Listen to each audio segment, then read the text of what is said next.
Avec Le Brief, recevez l'info en langage clair. Chez Argenta, recevez des conseils financiers en langage clair. Pour les grands patrimoines aussi. Argenta, c'est aussi simple que ça.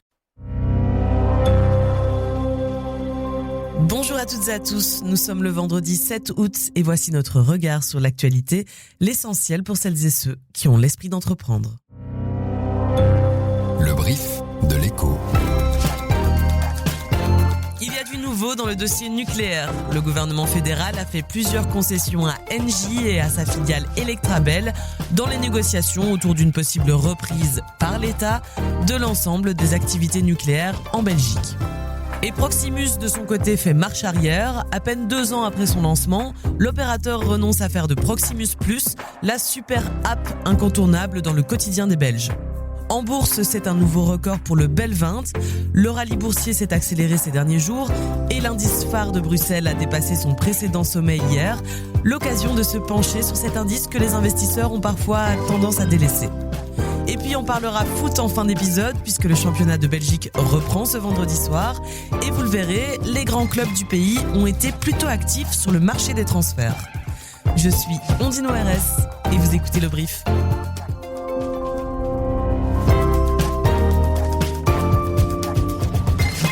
Le brief. Cette info dès 7h. L'été bat son plein et les délicates discussions autour de la nationalisation du nucléaire avancent en toute discrétion. On le sait, le gouvernement souhaite relancer la production nucléaire en Belgique en redémarrant par exemple certains réacteurs. Pour ça, il étudie depuis plusieurs mois avec Engie, l'opérateur, un possible rachat de ses activités nucléaires. Alors, rien n'est encore acquis, mais l'Écho révèle aujourd'hui que le gouvernement aurait fait des promesses, des concessions à Engie et à sa filiale Electrabel pour la rassurer sur le dossier. Et celle qui suit le complexe dossier nucléaire à l'Écho, c'est toi, Christine Scharff. Alors, les promesses dont on parle, elles concernent les provisions nucléaires. Autrement dit, le montant qu'Engie doit mettre de côté pour payer les coûts futurs du nucléaire. En fait, la promesse, c'est de donner à Engie plus de prévisibilité sur les provisions nucléaires. Comme Engie reste responsable du démantèlement, il doit faire des provisions pour couvrir les coûts du démantèlement. Engie court le risque de devoir rajouter plusieurs milliards aux provisions qu'il a déjà constituées. Donc le gouvernement ne s'engage pas à diminuer la somme nécessaire pour les provisions nucléaires, ça c'est pas lui qui va le calculer, mais il s'engage à modifier le cadre dans lequel ces provisions sont calculées et donc à donner plus de prévisibilité à Engie. Et est-ce que cette posture d'ouverture du gouvernement rend une nationalisation du nucléaire plus probable, Christine ? Oui, on peut dire que ça rapproche la probabilité d'arriver à un accord parce que c'est vraiment un point crucial aux yeux d'Engie. C'est d'ailleurs déjà un des sujets qui a servi au gouvernement de Wever à reprendre la discussion sur le nucléaire et à arriver à cet accord préalable d'examiner la possibilité d'un rachat de toutes les activités nucléaires du groupe par l'État. C'est un dossier qu'on suivra évidemment de très près à l'Écho. Et à noter que le ministre de l'Énergie, Mathieu Billet, réfute toute concession faite à Engie. Il préfère parler d'une amélioration de la lisibilité et de la prévisibilité. Prochaine étape, le 1er octobre. On devrait savoir à ce moment-là si l'Arizona rachète bel et bien les activités nucléaires d'Engie en Belgique. Les pensions d'invalidité font à nouveau débat. Les pensions d'invalidité, ce sont ces retraites anticipées accordées aux agents statutaires qui ont été déclarés inaptes à travailler pour des raisons de santé. Elles font partie de la grande réforme des pensions du gouvernement de Bart De Wever qui a décidé de les supprimer. Mais elles sont revenues sous le feu des critiques ce jeudi. Le ministre compétent Jan Jambon a dévoilé de nouveaux chiffres. D'abord sur leur coût, ces pensions représentent près de 2,5 milliards d'euros par an. Autre constat marquant, la SNCB et Bipost concentreraient à elles seules près d'un quart des pensions d'invalidité du pays. L'ancien patron de la SNCB lui-même reconnaît qu'en interne, le service médical accordait les mises en non-activité de manière assez souple. Et de son côté, Bipost explique ces chiffres par le grand nombre de statutaires qu'elle a longtemps employés et par la pénibilité de certains métiers. En tout cas, depuis juin, plus aucune pension de ce type n'est accordée. Les agents malades restent désormais à charge de leur employeur, même après avoir épuisé leur quota de jours de maladie. Si vous êtes propriétaire en Wallonie, vous l'avez peut-être déjà remarqué, votre précompte immobilier a augmenté cette année. Cette hausse concerne la majorité des communes du sud du pays, en moyenne plus 2,45%. Mais attention, tous les propriétaires ne sont pas logés à la même enseigne. L'augmentation varie fortement d'une commune à l'autre. Si on prend par exemple un immeuble au revenu cadastral brut de 1 000 €, à Wavre, son propriétaire paiera 20% d'impôts fonciers en plus cette année, contre 1% supplémentaire à Chastre par exemple. Alors ces chiffres, il faut évidemment les nuancer. Ce n'est pas parce que votre impôt grimpe cette année que votre commune perd de son attractivité. À Lannes, par exemple, le précompte a augmenté de 12% cette année, mais il reste quand même le plus bas de Wallonie. Alors pour connaître la situation précise dans votre commune, je vous invite à consulter les graphiques qu'on a spécialement créés à l'Echo. Je vous glisse le lien dans les notes de cet épisode. Proximus abandonne son projet de super app. En 2024, il y a 2 ans, l'opérateur lançait Proximus Plus, une application tout en un qui va bien au-delà du simple suivi télécom. Réservation de restaurants, suivi de sa conso énergétique, achat d'un titre de transport. Avec Proximus Plus, l'entreprise espérait faire de son app une référence dans la vie des Belges. 2 ans plus tard, le groupe annonce la fin de toutes ses fonctionnalités d'ici la fin du mois de septembre. Arnaud Martin, tu suis les télécoms à l'Echo. Comment expliquer cette marche arrière de Proximus ? La principale raison, c'est évidemment l'attractivité de l'application auprès du grand public. C'est pas vraiment instinctif d'ouvrir son app télécom pour réserver un restaurant ou acheter un ticket de bus. D'ailleurs, c'est pas certain que beaucoup de clients savaient qu'ils pouvaient faire ça.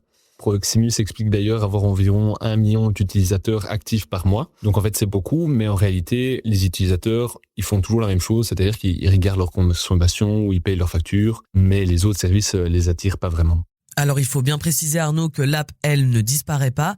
Les clients pourront toujours l'utiliser évidemment, mais uniquement pour gérer leurs produits et leurs services télécom. Et Arnaud, cette super app n'est pas le premier pari manqué de Proximus. Oui, en effet, Guillaume Boutin, donc l'ancien CEO, avait mis en place une stratégie très B2C avec la volonté de diversifier les revenus de Proximus. L'idée de base, elle semble bonne car c'est un secteur où il n'y a plus beaucoup de croissance à aller chercher. Mais pour le moment, sa stratégie, elle n'a pas eu beaucoup de succès. Proximus a par exemple lancé Docteur, donc c'est une application de consultation médicale à distance. Elle a été assez mal accueillie par les professionnels de la santé et très peu de patients y ont recours. Du coup, l'entreprise a essayé de réorienter complètement sa plateforme. Et puis, il y a eu aussi Banks. Donc, c'était une banque en ligne qui avait été développée avec Belfus et qui devait normalement concurrencer les géants du secteur style Revolut et autres. Mais 3 ans après le lancement, le projet a été enterré par manque de clients. Et là encore, c'était pas du tout intuitif pour les utilisateurs d'ouvrir un compte en banque auprès de leur opérateur télécom. Par ailleurs, Proximus n'est pas la seule à s'essayer à la super app. Le groupe bancaire KBC propose une offre plus ou moins similaire, avec plus de succès d'ailleurs. Il faut dire que le groupe ici a un gros avantage. Les apps bancaires, elles, font déjà partie du quotidien des Belges. Et bien justement, l'application de KBC performe, mais ses revenus dépassent aussi les attentes du marché. KBC vient de publier ses résultats du 2e trimestre et ils sont très solides. Ces derniers mois, KBC a enregistré un bénéfice net de plus d'1 milliard d'euros. C'est presque le double du trimestre précédent. Des bons résultats que le groupe doit à la hausse des taux d'intérêt. Les commissions et les assurances lui rapportent plus, tandis qu'elle maîtrise toujours bien ses coûts. Donc mécaniquement, ça fait plus de bénéfices. L'annonce a en tout cas ravi la bourse de Bruxelles où elle est cotée. Elle a même propulsé son indice phare, le Belvin, à un nouveau record en séance ce jeudi, un petit mois à peine après le précédent record. Jean Goffin, tu es journaliste financier à l'Echo et tu nous expliques ce qui se cache derrière ces chiffres records du Belvin.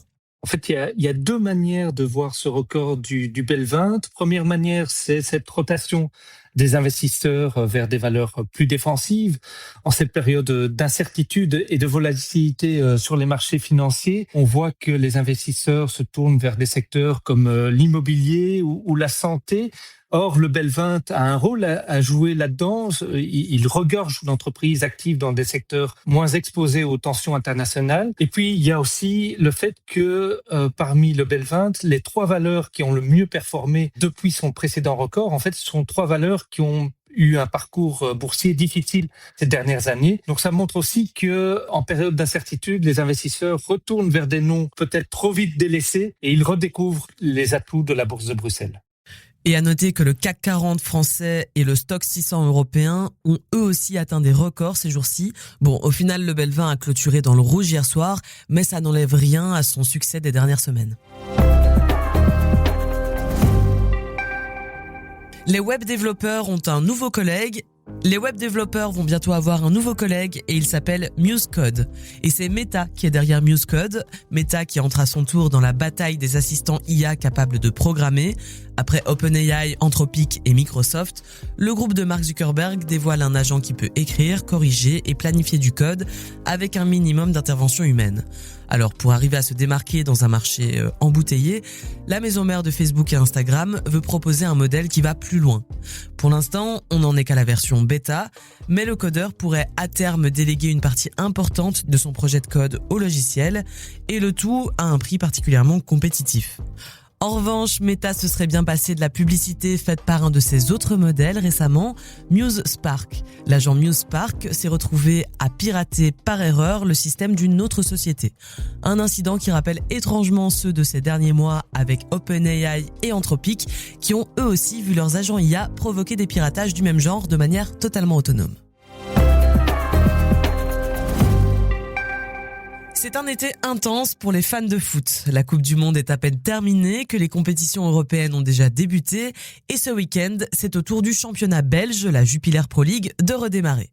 Le champion en titre ouvre le bal, le club de Bruges affrontera Courtrai ce vendredi soir, une semaine après s'être incliné en Supercoupe contre l'Union Saint-Gilloise. Mais l'été, c'est aussi la saison des transferts.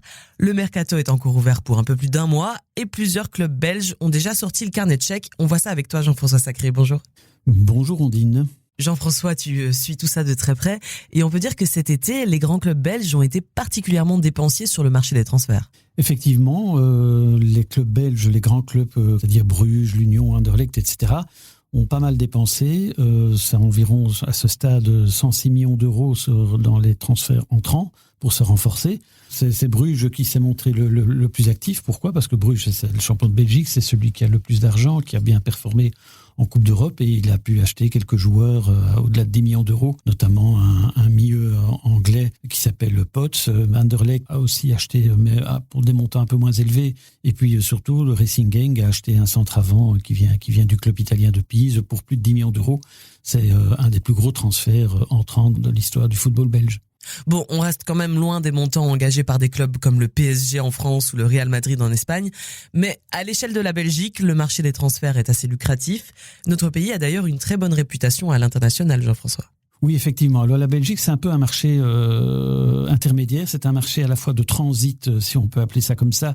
C'est-à-dire que des joueurs étrangers qui sont pas très connus sont souvent recrutés par les clubs belges qui ont pas mal de flair en la matière. Ils se développent en Belgique. Ça leur permet d'augmenter leur valeur marchande et d'être bien valorisés sur le marché des transferts par les clubs. Et il y a un autre élément, c'est que les clubs belges sont très réputés pour l'excellence de leur formation. Les centres de formation de clubs comme Bruges, Anderlecht ou Genk sont vraiment excellents et produisent des talents qui sont très valorisés sur le marché des transferts. On a encore vu cet été le joueur de Genk, Karetsas, qui a 18 ans, qui file déjà en Allemagne pour 30 millions d'euros. Donc ce sont des montants très importants pour des joueurs qui n'ont pas 20 ans. Et si vous voulez regarder les matchs, sachez que cette année, DAZN et les opérateurs belges ont trouvé un accord. Donc DAZN reste le diffuseur, mais les matchs seront aussi disponibles chez les différents opérateurs pour une option d'environ 25 € par mois. C'est la fin de ce brief. Merci à toutes et à tous pour votre fidélité chaque jour. Et si vous voulez nous aider, si vous aimez le brief, n'hésitez pas à en parler autour de vous, mais aussi à mettre des étoiles, des petits cœurs dans votre application d'écoute favorite. Ça nous aide beaucoup à être mieux répertoriés. Merci à Louise Pinchard qui a préparé le brief cette semaine. Quant à moi, je passe le micro du brief à ma collègue Julie Vilquet la semaine prochaine. Et je vous dis à très vite dans le brief. Passez un bon week-end. Salut.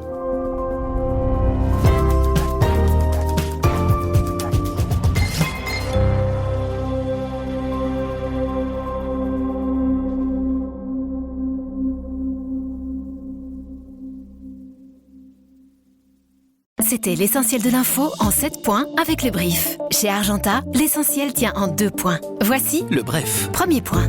Nous rendons le personal banking vraiment personnalisé, grâce à des conseils financiers à taille humaine, également pour les grands patrimoines. Deuxième point. Des investissements exclusifs et un banquier qui vous connaît.